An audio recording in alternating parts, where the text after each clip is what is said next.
how do you focus on a really specific market without spending millions of dollars on marketing and advertising? You actually didn't have to prospect as hard to dominate that market because now the internet does the marketing for us. We don't have to spend tons of money. We do spend a lot of money on marketing. I don't get me wrong. In 2008, or before the Great Recession, what was your market share before the crash and what was it after that? The market share before the crash was around 4 or 5%. And then during the crash, it went to up to 10%. Actually went over 10% at one point. You've been in the market for 34 years and you've seen market changes. With the way that the market's going and what we're expected to see over the next 12 to 18 months, what would you tell an agent who hasn't experienced any of that yet?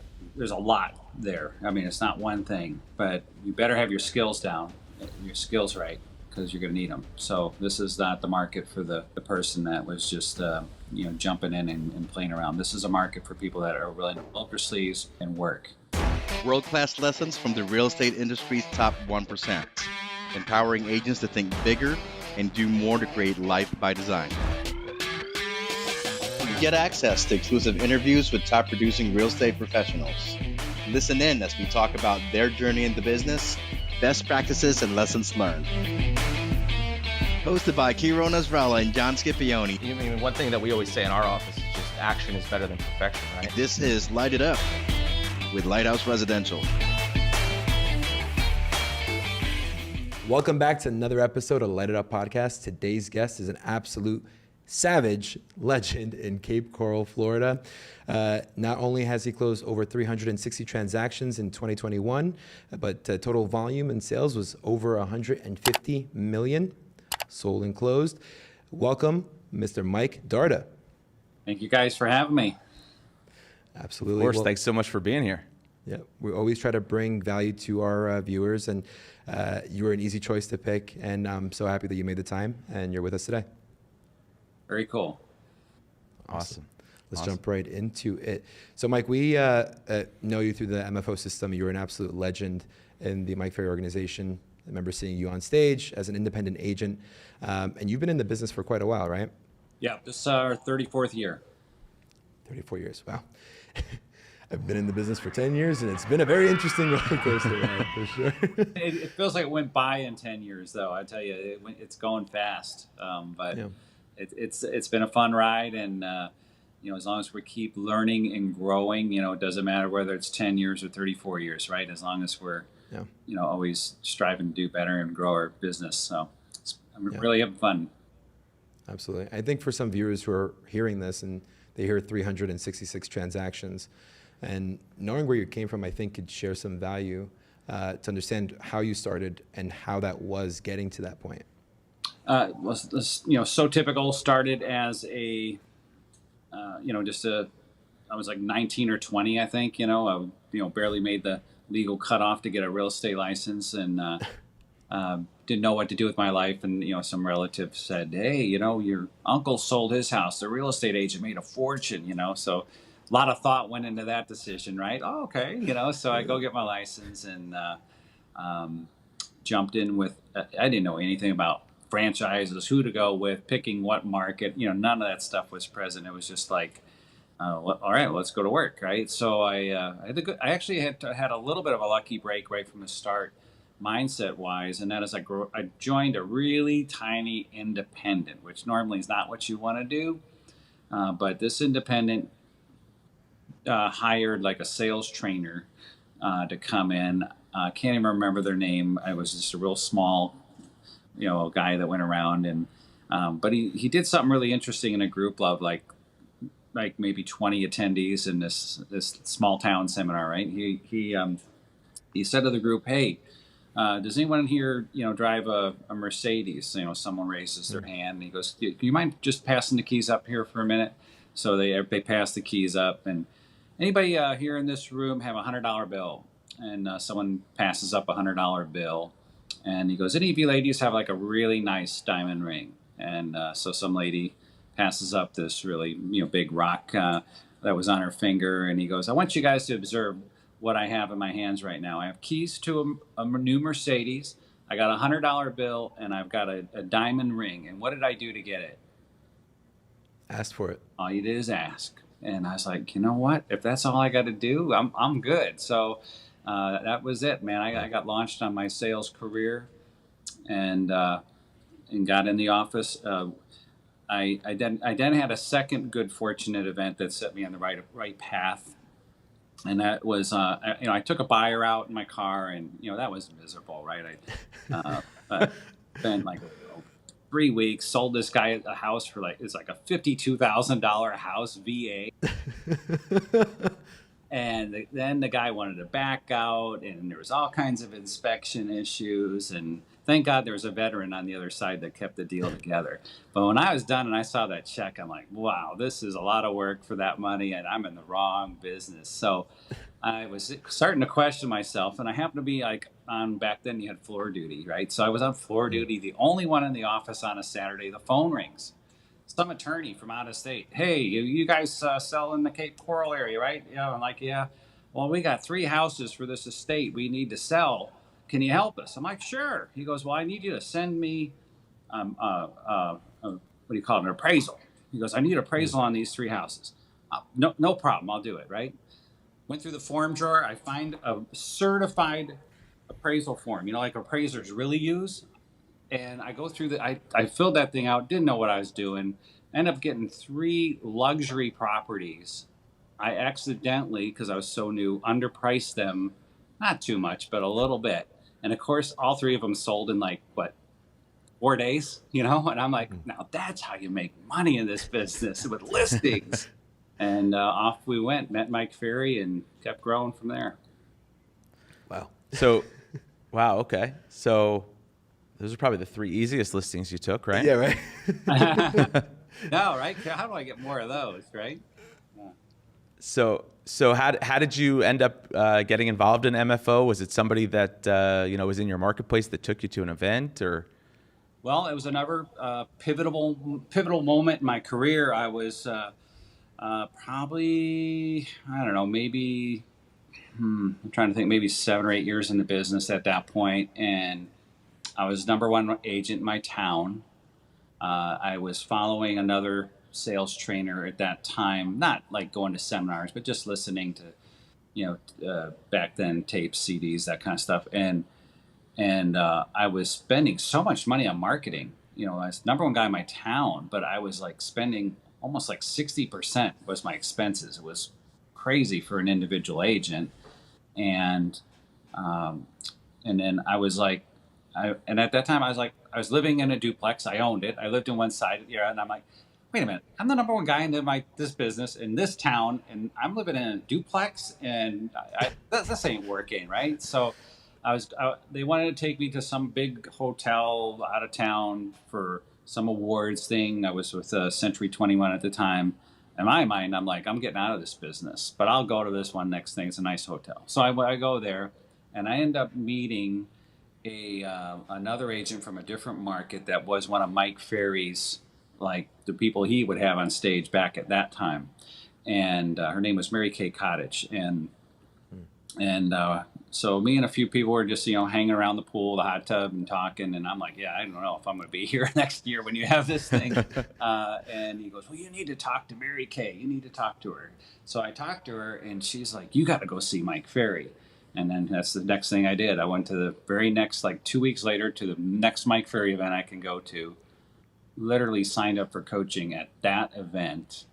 And, I'm still, I actually have, I have 4 Mike Ferry coaches right now for my company to this day. Yeah. Wow. It's incredible to sort of hear that story, because, a lot of people will say, once I got into Mike Ferry coaching, I then became the number 1 agent in my market. Whereas you said you were the number 1 agent in your market, and then you got into coaching. So it almost just, catapulted you from there. How did you become the number 1 agent in your market without really a coaching background? Well, I learned from that experience that listings were the game, right? So now I go to my broker. How do I get more of these? And she says, well, why don't you try calling the ones that come off the market, the expired ones? I'm like, okay, I can do that. And she goes, go knock on the doors of the for sale by owners, right? Okay, I can do that. crazy thing though is I had another agent who had just started the same week I did, was as hungry and as an animal as I was, and they put us in the same office with, guess what, one phone. We didn't have cell phones back then, so Yeah. we literally would fight for this phone to prospect. It was the weirdest damn thing. So I it was funny. So I'm like, well, shoot, I can't, if I come in at 8 o'clock, I'm fighting him for the phone. So I'd come in at 7:45. And he's like, well, shoot, he's coming in at 7:45. He come in at 7:30. Well, this went on until we were literally calling expireds at, and I'm not making this up, 6:30 a.m. in the morning. We were home. I became like the buy owner king of my town.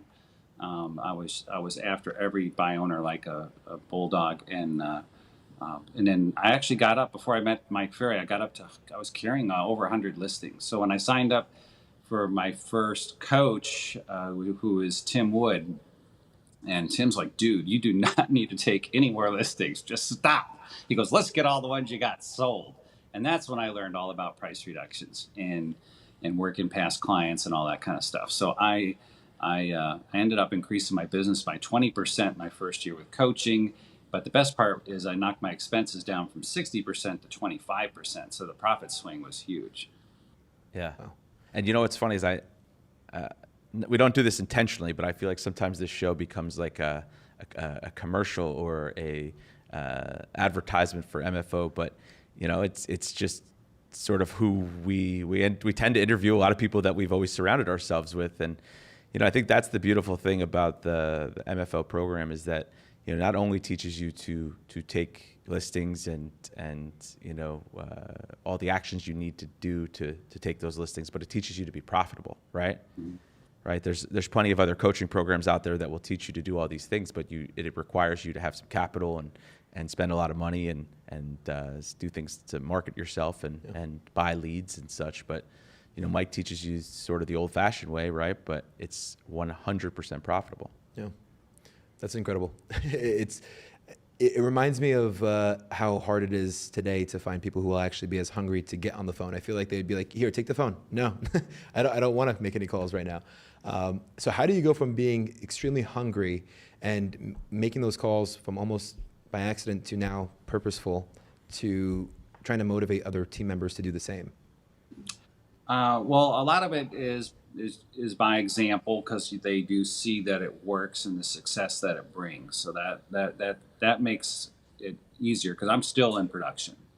So I'm not just sitting there saying, here, do this. It worked for me years ago. They see me in there every day. And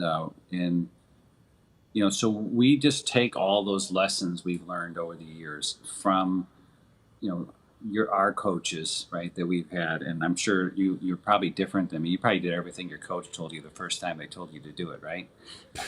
So for me, I learned patience, because it took me weeks, months, years to start doing some of the things they were asking me. And so I'm patient with my team. And as long as they're coachable, as long as they demonstrate that they're hungry and coachable, I can work with them. And even if they're hitting a few bumps and not quite hitting the minimum standards, as long as they got that in them, we're going to get them where they want to go. So I learned everything all through those years of doing it myself is what's helped me through past experience, the trials I went through, the wins, the losses, to help those people through their same journey, right? And it's rewarding. I love nothing I like more than taking somebody who's brand new to the business or an 8 to 10 deal a year agent, and then working with them in a year, having them up to 25, 35 deals and beyond. Yeah, I think that's actually, leads me to my question. I was gonna hit you with anyway. Who have you guys had the most success with? Would you say it's new agents that are just really strong salespeople that you could teach real estate to, or would you say it's people who are already in the real estate industry and you can sort of help them double or triple their business? Well, it changes a little bit as the market changes, who comes across your path and what you can do with them. Because of the last couple years of and so many people doing a lot of relocating, especially to markets like Florida. We've had the good fortune of having most of our agents are actually transplants, agents that worked in other markets on other teams, some cases even Mike Ferry type teams, and then they kind of sought us out. They did their homework on us before we even knew they existed and reached out to us. So those have been the best hires because we didn't have to teach them how to work a lockbox, right? They knew how to, they knew all they needed.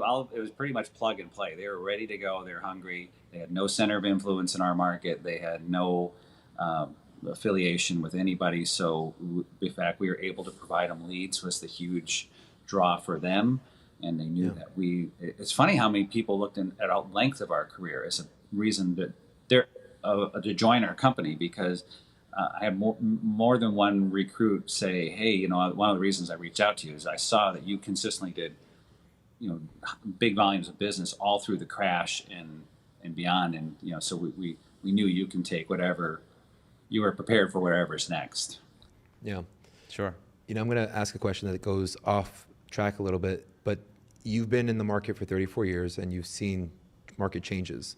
With the way that the market's going and what we're expected to see over the next 12 to 18 months, what would you tell an agent who hasn't experienced any of that yet? Well, there's a lot there. I mean, it's not one thing, but you better have your skills down, your skills right, because you're going to need them. So this is not the market for the person that was just jumping in and playing around. This is a market for people that are willing to roll up their sleeves and work. And not only is it, and that's a good thing, because there's tons of opportunity in a market when it changes like this. This is a time where you can gain market share, and so work on the skills would be the first thing I would say. Get your script straight, get your schedule down, and you're gonna be ready for this market, and you're gonna thrive in it. Yeah, that's beautiful. In 2008, or before the Great Recession, what was your market share before the crash, and what was it after that? The market share before the crash, I'd probably say it was around, it was pretty high. We were a small town that grew fast, so it was pretty high at the time. I would say it was around 4 or 5%. And then after the crash, or during the crash, I would say, it went to up to 10%. Actually went over 10% at one point. And then as the recovery came and everybody came back into the business, our town exploded in growth. And then I learned a lesson through all this. There was 80%, during the crash, there was 80% distress sale in our market. And we learned how to work that, and it worked out fine. But because I was working so hard to find people with equity, I went wide. I was going to 2 counties. My appointments could be as much as an hour drive away, just because I was looking for people that could actually sell. And that was a mistake. I wouldn't do that again, because what happened is my reputation, my sign exposure, everything got watered down. I can go into a community and give a killer presentation with great materials and lose the listing, even though I'm doing 220 deals, say, and the other agent I'm up against has done 8, but he did 8 in that neighborhood. So as the internet's evolved and people can do their own research on agents, that's when I started to realize, dude, you can't play that game anymore. You have to be really solid and have a strong market share in this very specific area if you want to dominate and grow. And so that's our model now, is focus on the core market. We got a place that we're looking to get to on that market, and then we're just going to duplicate that into the next market center and the next from there. But we're going to really own it before we move to the next one. That's interesting. I think that's it's tough, because when you're taught to call expireds and for sale by owners, and really hunt for those motivated people, it takes you out of your marketplace, right? And when, like you said, like when times are tough and you're in a recession and you're looking for people who actually are able to sell or can sell or actually have equity, you know, it takes you out of those areas, and it's tough to sort of really hone in on those areas. So I think that's important that you guys focus on that. How would you say? Let's phrase the question this way: how do you focus on a really specific market without spending millions of dollars on marketing and advertising? Well, it's a couple ways, but one of the things that that caused me to also focus on a core market is because you actually didn't have to prospect as hard to dominate that market, because now, instead of taking my skills and taking, let's just say, maybe 150 listings across 2 counties and all kinds of neighborhoods, I'm still taking 150 listings, but it's all within a few square miles, right? So now those signs are out there. I see your sign everywhere. You know what really woke me up? People used to always say, I see your sign everywhere. But then when I went wide, I was actually selling more homes, but I didn't hear that anymore. And in fact, one past client said to me, he goes, yeah, I used to see your signs everywhere. He goes, you probably throttled back a little bit now at this point in your career and enjoying, the fruits of your labor. And that was like stabbing me in the heart. I was like, I literally was just gonna. People are thinking in my core market. So that's when I really reeled it in, and then I never heard that again, because now the internet does the marketing for us. We don't have to spend tons of money. We do spend a lot of money on marketing. I don't get me wrong, but at the time that I made the switch, the theory was all these people going on Zillow, and at the time Zillow was set up different where they could actually search a good listing agent on Zillow, but whatever sites they search, Google or what have you, we were just organically popping up on the top of their list. One of my favorite things that have changed through all that is how agents search for referral agents that way. And so there's literally not a day goes by I don't get at least 1 or 2 calls from an agent somewhere just because they did their homework and they said, you look like the guy for that area, and here's a referral. So that's you don't have to spend a ton of money in marketing if you just concentrate your efforts.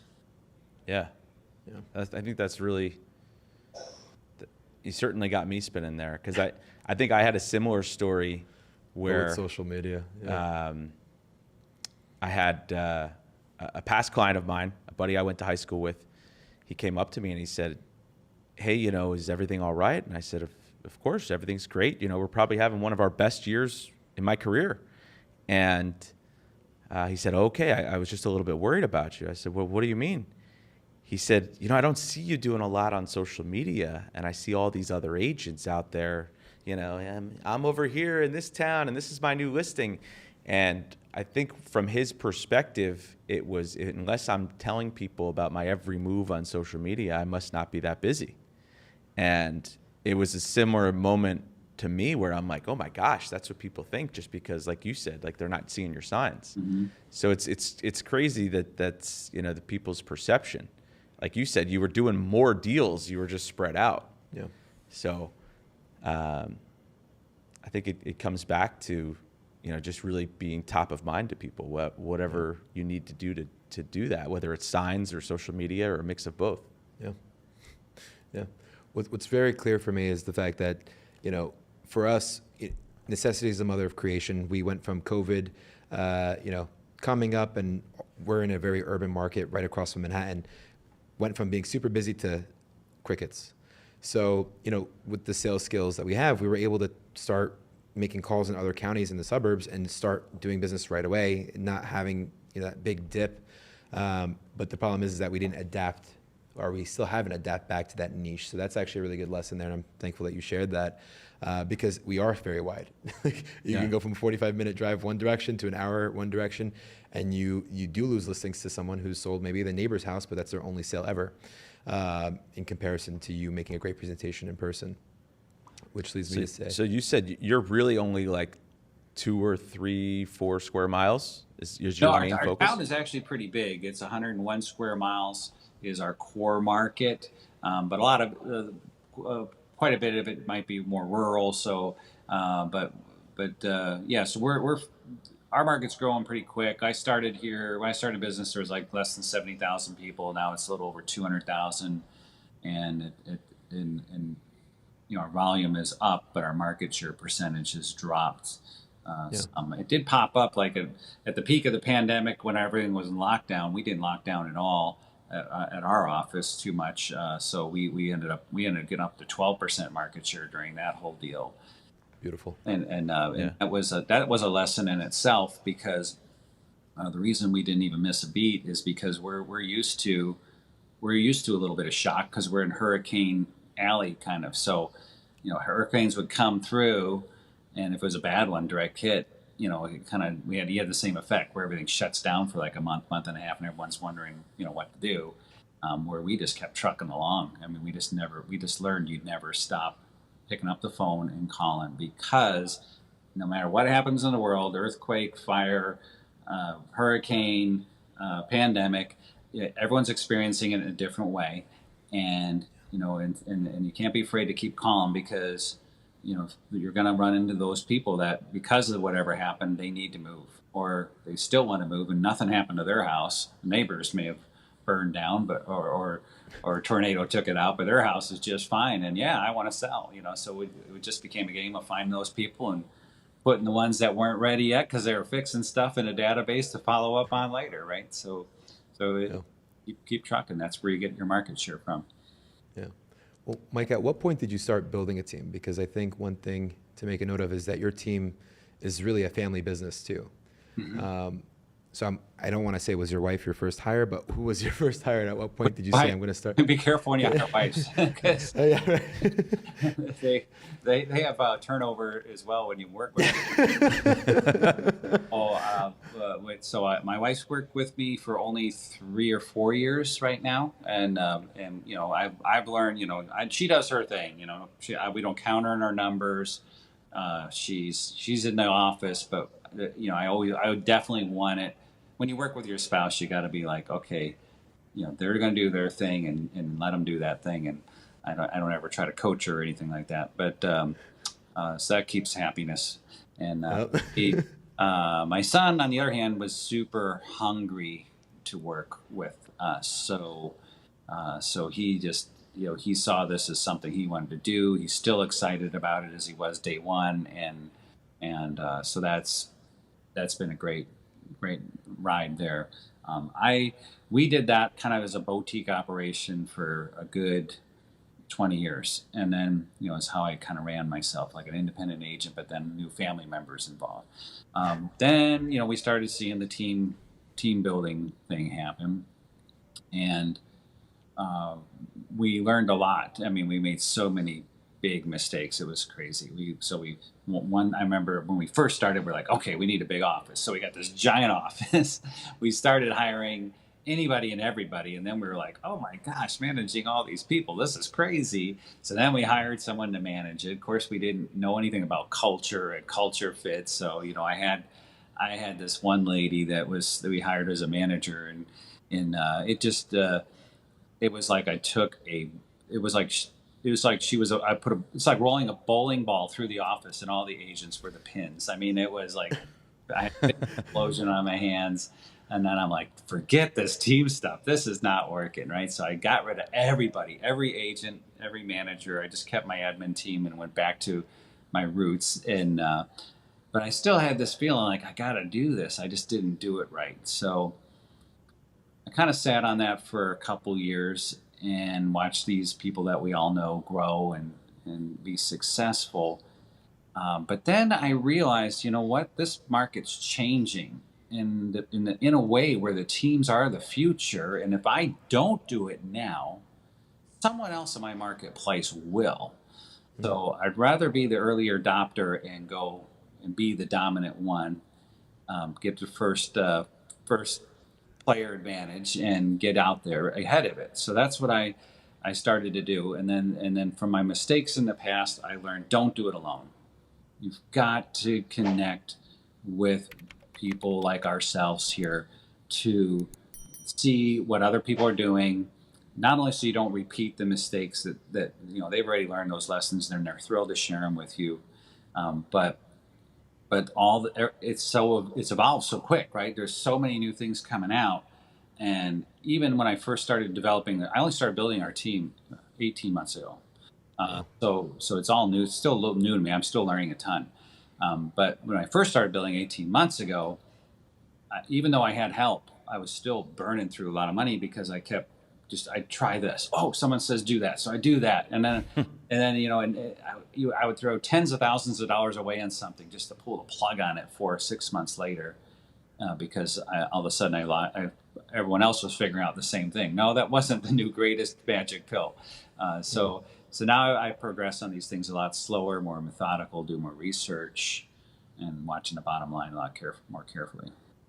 Yeah. I got our American Express bill yesterday, and I know exactly what you mean by that. I'm like, what was this that we signed up for? Yeah. You know, and yeah, I feel that 100%. Yeah. Wow. Talk to us about some of the people that on your team, some of these agents, like for us specifically, we're looking for people who, when we're building our team, we don't want really anybody on the team who's just doing 4 or 5 deals. We're trying to find people who are doing a minimum of 24, 25 transactions a year. And, hopefully we could get them up to at least 40 or 50 deals a year. Would you say that's the same sort of idea for you, where you really, do you tend to focus on deals per person? Totally. Yeah. We will look at it a couple ways, but the first off, our best candidate seems to be that 8 to 12 deal a year agent, because they know enough. Maybe they're with one of these companies that doesn't give them any support. Maybe the company doesn't even have a brick and mortar building in the marketplace. They have no camaraderie, no support staff. That's our favorite person. So we know we can get with someone like that. We know that their split's not going to be anywhere what that was with that other company, but they're going to see that we're providing them the leads, the opportunity, we're providing them with the training, we're providing them with the back end support, and we can point to multiple people in the office that are using the system and it's working for them. So it's an easy sell, and it's an easy to get them up to those productions of 25 to 35 deals. We haven't had so much like you taking 25, 35 deal people and moving them to 40, 50. We do have a couple 40, 50 producers, but they started with us, at those lower levels. Sure. So new agents, we do hire a couple. We try to do it like 2 at a time so we can train a couple together. And that it's we hire according to our core values. We just want to make sure they're hungry, humble, smart, and positive. That's our focus. As long as they have that, we'll give them a chance and we'll get them on board. But it's still a roll of the dice if they're going to make it. You just never know. Yeah, that's the biggest struggle. I think it's switching from highly productive salesperson to entrepreneur is the hardest shift, because you tend to follow your gut a lot more as a salesperson versus like a system and a process with like, okay, well, what was the DISC assessment? What's the core values that do they follow these core values? Are they going to follow this core focus? Are they sharing the vision? It's hard to adapt to that. What are some of the things that you had to do, or some of the practices that worked for you in making that mindset shift? From salesperson to entrepreneur? Yep. Okay. Yeah, that's a big one. And when you're a salesperson, at least for me, you tend to think transactionally. You tend to think you're a deal junkie. So you're out there. You're not a manager by any stretch. You're just managing your schedule, really. And so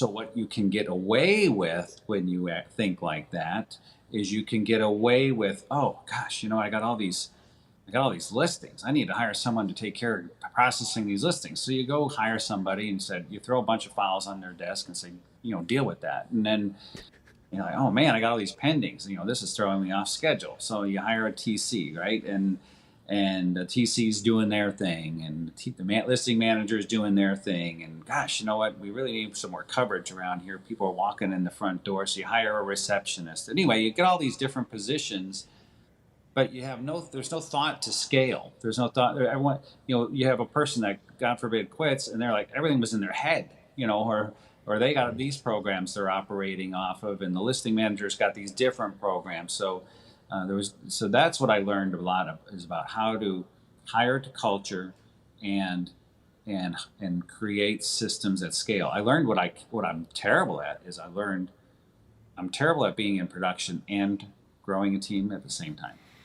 I think I can do one or the other really well, but I'm all in. I got to be all in to make it happen fast. So I learned early to hire an operations manager, get them doing all that admin stuff. Get your sales manager / recruiter, whatever you're going to have them do there, to get them doing the team, building the team up, if you're going to stay in production. I've determined I'm going to stay in production. My plan was to get out at the end of this year, but with the market changing, I have my feeling that I might still be in it for a little longer than I thought. Yeah.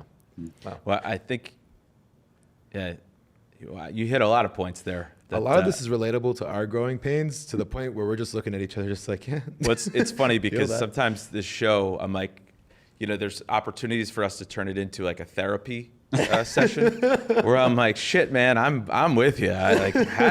How did we let this happen, or how did this go? And then there's other times where I'm like, nope, we need to make this appeal to the masses and more relatable for other people. So I could respond to that in a lot of selfish ways, but I think you said a lot of things there. It's tough. I think what we've learned is, hey, I want to spend the morning as a top producing listing agent prospecting, and then I want to spend the afternoon trying to grow the business. And then, it doesn't necessarily pan out that way. And there's times where I'm like, I just got to get focused back on the production. And, I sort of seesaw back and forth sometimes, but it's you really have to set aside the time. And I think what you said is just hiring the right people to do that for you. I mean, talk to us a little bit about the people that are the key leadership people on your team, the sales manager and the operations manager. What is their personality styles, and what are they doing for you day to day? Yeah, just real quick, one more piece on that whole thing there is, it's like remember when you were early on in your agent career, and like maybe you did some prospecting or did something, you got a customer, right? Or a few customers. Then you got them all pending, right? Now you're dealing with all the pending stuff. So what are you not doing? You're not prospecting, right? So you're on this whole ebbs and flows. Whole roller coaster, feast or famine. I'm rich, I'm broke. I'm rich, I'm broke. So we had to learn as salespeople to have a schedule and keep that on that schedule, and things smooth out and get consistent. So it's the same building a team when you're going from transitioning from sales to becoming a leader, a visionary, and building a company. So if we're constantly going back and forth between being a team leader and then being in production as a salesperson, we're going to have the same effect on our business, this yo-yo thing. So what I learned is I block out production days, and I build out days where I'm working on the business, not in it. And those days are dedicated to that. So that way I can keep my head focused.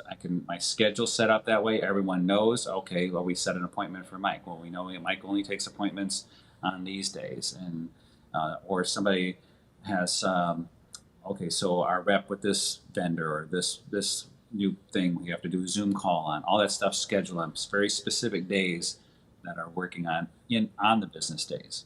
And when I found I did that, I was able to keep my production up and still build the company. Could I build it faster if I just got out of production? Yeah, but if you got to do both, that was what worked. Yeah, that's helpful. Yeah.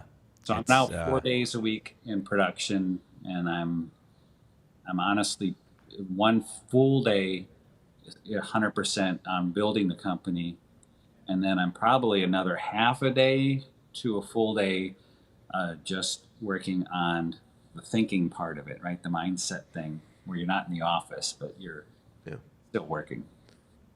that doesn't take into account you traveling to learn more from other coaches, other people who have gotten there, and putting that into your business as well.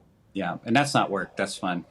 I love. Yeah, right. Yeah. How it- That's good. What would you say is, with what you know now and the pain that you went through there, what would you say is like the first hire that you would make if you were saying, I'm going to build a team? What's the first person that you would bring on? Is it the operations or someone else? Yeah, boy, it's really. I guess it just depends on a little bit on what you're good at and what you're not, and where your weaknesses are. So I had to go through this transition of all my people were what I call they were all Band-Aid type operations. Like my TC was doing things the way they wanted to do them. My listing manager was doing things the way they wanted. They had completely different databases and programs. Nothing matched. It was not all scalable. So the first thing I had to understand was, if I'm not going to be the full-time person in there straightening all that out, I had to hire that person. So for me, because I had all those people in seats, not necessarily the right culture or the right systems, I knew I needed someone to create that for me. So I seeked out, I made a couple mistakes. I hired wrong managers that didn't have right culture and all this kind of stuff. So I thought, I'm going to go take some real serious time, hire a quality operations person. So that was my first big hire with building a team, besides bringing agents on.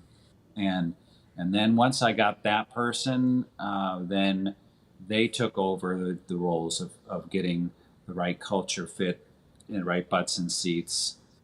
And that I was able to stay in production because of that. But then they ran into capacity issues. That's the dilemma, right? You grow, and then all of a sudden now you can't grow because you're at capacity. So now we're going to phase 2 with leadership, and that is getting that director of growth type position. That's going to be recruiting and training. Wow. Yep. So the operations person, what's their background? What's their personality style? Had they worked in real estate operations before? Good questions. No, those are great questions. I love them. He thinks this is therapy. Yeah. Yeah. So I wasn't finding in my market what I wanted. So I did hire a company to go, find this person for me. And I ended up finding somebody that happened to be good, have a strong HR background, driver personality, and was passionate about real estate. Used to own a real estate brokerage. So I knew they had the background in real estate. I knew they had the HR background for the people piece, and they're very strong, big on culture. So I just got lucky with a really great person. But there's a lot of great people out there. You just got to be patient and make sure you hire the right one. Boy, it's worth the wait, even if it's months, to find the right person versus rushing into it. And then you end up losing 6 months if you do that, because and the cleanup afterward. Yeah. I feel like the interview process to bring someone on is like dating, right? Everybody sounds really good on the first date, and you bring them in. Especially with salespeople, right? Yeah. Like when you're interviewing salespeople, like some of these people are professional interviewers, right? And like everybody shines on the interview, and they say all the right things. The really good ones study the things to say and the right questions to ask, and all those things. And then what's tough is what we've had good experience with, I'd say, is just trying people out, saying, hey, listen, let's do a 1 week trial run, whether it's an agent position or a salaried position, and let's just feel each other out for a week, because usually I think by day 5 or 6, you're like, hey, listen, you may think we're insane, and we may think that you're not the right fit culturally. So let's just sort of test drive each other. Yeah. And I found also just, I'm pretty open book. I get them in the office, hey, come join a huddle. Come, let's go to lunch. I bring other people in on it too. I don't just rely on my own judgment. I bring, especially for leadership positions, boy, you better have the buy-in from your admin team, or you're going to have a mutiny on your hands if they're not all on board. And then it's also how you bring them on board is so important. Onboarding them too. Like when I hire someone, especially in a leadership position, I'm like, look, I just want you to observe. Don't feel any pressure to make any big decisions. We're not trying to impress anyone here. Just observe the culture, observe who's doing what and why. You may have a lot of great ideas on how to make the change, but let's just keep that, make notes, and let's talk about that later.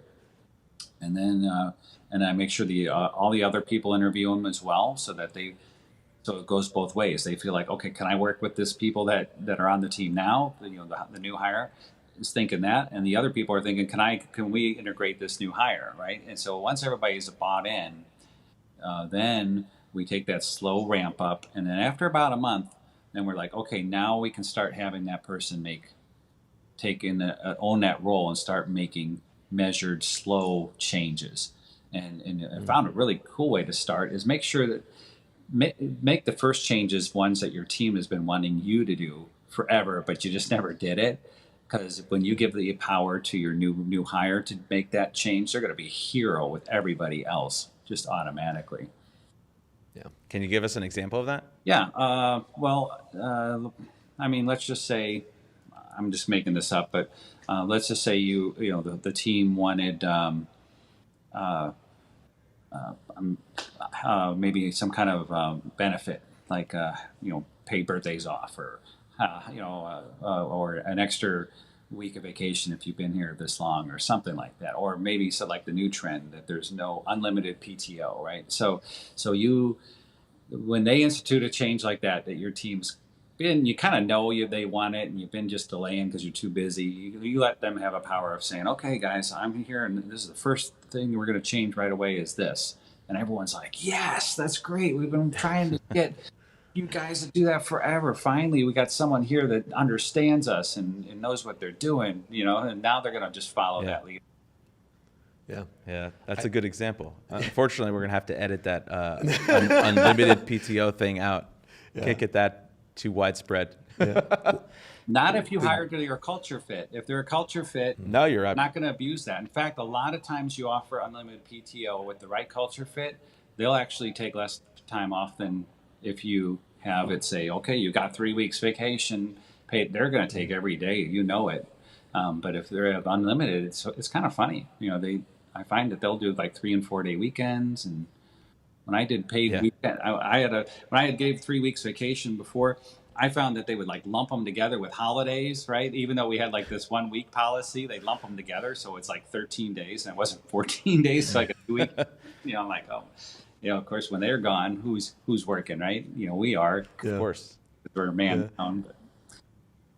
What sounds familiar to me is the book Multipliers, with the give 51% of the vote. That's exactly what you did there, right? By having them be able to take power and control in that situation, it just makes them all better across the board. For someone who is struggling with teams and struggling with the growing pains, what's one of the biggest lessons that you've learned the hard way that you would tell them? Well, I'd have to kind of know a little more about where they're struggling, I think, but usually the struggle is something we touched on already, and that is the letting go of that salesperson mindset and becoming a leader. That's where the biggest roadblock is. And it's kind of like if you're a monkey in the jungle and you're swinging on vines, right? And you're